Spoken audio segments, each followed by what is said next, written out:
Hi friends केमन आछो सबाई दा कुकिंग उइंडो चैनेले तुम्हारे स्वागत जानाई। आज आमी खूब सहज और सिम्पल भावे चिकेन रान्ना शेखाबो तोमादेर। जारा एकेबारेई रान्ना जानो ना ताराओ खूब सहजेई एई रान्नाटा करे निते पारबे। तोमरा एकबार देखो ताहलेई बुझते पारबे जे कत सिम्पल एई रान्नाटा। तो एर जन्य आमी प्रथमे 3টে पेঁয়াজ माझारी साइजेर पेঁয়াজ एर खोसा छाड़िए तारपरे एटाके पातला पातला करे केटे निएछि। एटाके आमी पातला पातला करे केटे तारपर एर बेरेस्ता बानाबो। एर बेरेस्ताटा किन्तु मार्केटे किनतेও पाওয়া যায়। तो तोमरा जारा बेरेस्ता बानाते जानो ना बा बेरेस्ता बानाते पारो ना तारा एटा मार्केट थेके किने निয়েও करते पारो। किन्तु आमी এই বানানোর প্রসেসটাও দেখিয়ে দিচ্ছি। এটাকে আমি তেলে পেঁয়াজটা অল্প অল্প আঁচে অনেকটা সময় ধরে বেশ লাল লাল করে ভাজতে হবে, তাহলেই ওইটা বেরেস্তা হয়ে যাবে। এটা যখন ঠান্ডা হবে তখন নিজেই কুরকুরে হয়ে যাবে। কুরকুরে করে পেঁয়াজ ভাজা বেরেস্তা আসলে কুরকুরে পেঁয়াজ ভাজা। এবারে আমি এই তেলটা ঢেলে রেখে দিয়েছি আর কড়াইটাও আমার ঠান্ডা হয়ে গেছে। এবারে গ্যাসটাও আমার জ্বলছে না। এখন এই ঠান্ডা কড়াইয়ে গ্যাস বন্ধ আছে, তাতেই আমি মোটামুটি 750 গ্রাম মতো চিকেন নিয়ে নেব।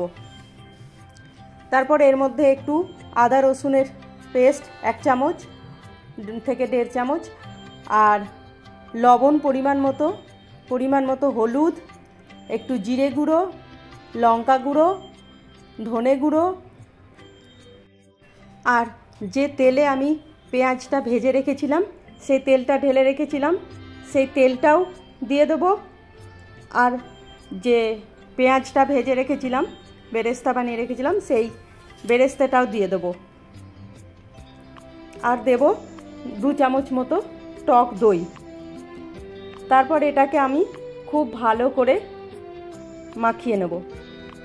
চিকেনটা না খুব সুন্দর করে ম্যারিনেট করে নিতে হবে। ঠিক প্রত্যেকটা চিকেনের গায়ে যেন মশলাগুলো খুব ভালো করে মাখানো হয়। এই যে দেখো আমি যেরকমভাবে মাখাচ্ছি ঠিক এইভাবে মাখিয়ে নিতে হবে। তারপর এটাকে আধ ঘন্টা মতো ঢাকা দিয়ে রেখে দিতে হবে।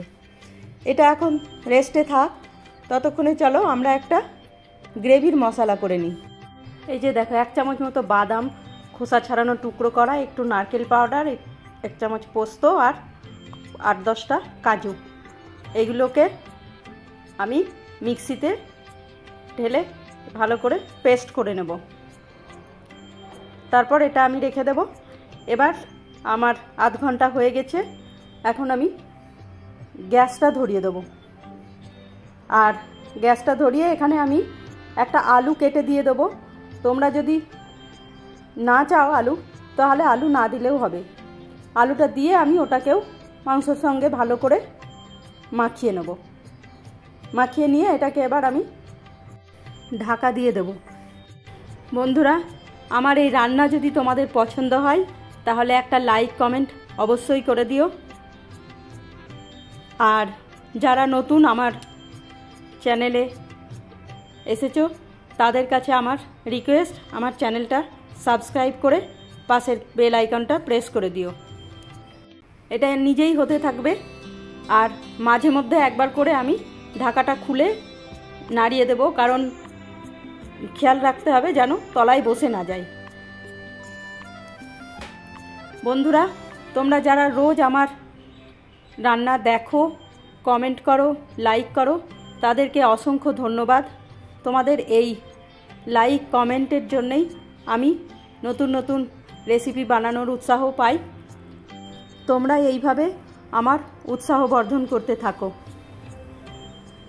এই যে দেখো এটা মোটামুটি হয়ে এসেছে। এবার এতে আমি 2টো কাঁচা লঙ্কা চিড়ে দিয়ে দিলাম আর যে পেস্টটা বানিয়ে রেখেছিলাম সেই পেস্টটাও দিয়ে দিলাম।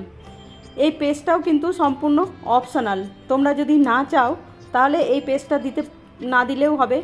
আমি দিলাম, তাহলে গ্রেভিটা একটু গাঢ় হবে, সেই জন্য তোমরা পেস্টটা না দিয়ে পাতলা করে ঝোল করেও করতে পারো, সেক্ষেত্রেও কিন্তু মাংসর টেস্টটা অনবদ্য হবে।